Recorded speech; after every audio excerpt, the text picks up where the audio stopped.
Hi guys! A day in my life, magdi-deliver tayo ng pa-order nating bualaw na mais and pipick up tayo guys ng pa-order nating pipino. Kasama ko nga pala ang dalawa kong Junakis kasi nga wala pong magbabantay sa bahay kaya isinama na lang namin kahit umuulan basta dyan lang sila sa loob para hindi sila maambunan kasi nga kahit maulan ay rumarakit pa rin si Mami Nika nyo.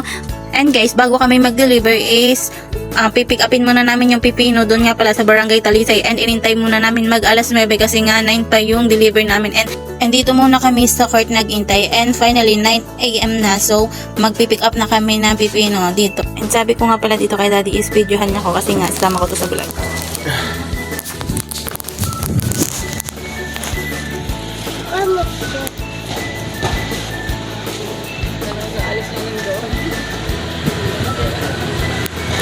Andiyan na lang po sa uli.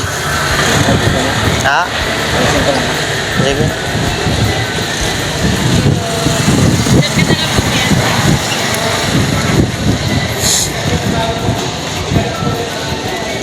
At sinabi ko nga pala dito guys kung pwedeng isama si ate sa vlog ka and sabi niya okay naman daw. Kaya isinama ko na siya sa vlog ko. And ito nga palang na-pick upan namin is Tigabalayan pagaling kaya sobrang layo. And dito lang ang meet up namin sa Barangay Talisay dito sa may court, sa may barangay hall po ginagawa. And ito nga pala yung pipino na pick up namin. And dito nga is pupunta na kami sa cart para nga makapagkilo na kami ng aming paninang pipino kasi nga bundle namin siya na pick up so kikiluhin namin siya para nga mai-deliver namin ng pa isa-isang kilo sa o-order.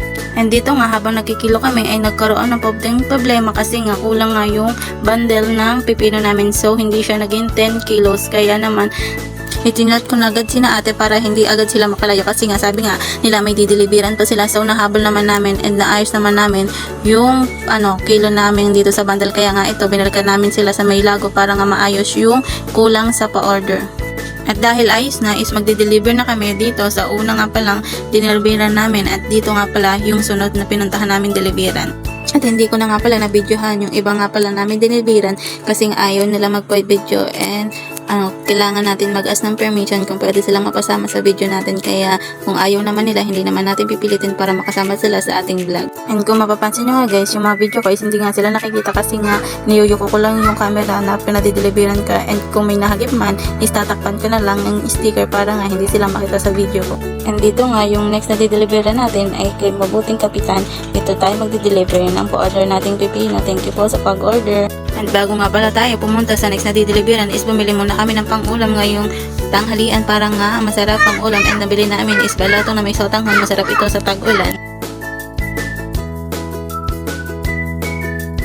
At ito na nga yung huling dideliveran natin dito sa labas kasi nga puro pa sa amin na ang mga dideliveran namin kaya ito na yung last na dideliveran namin dito sa highway.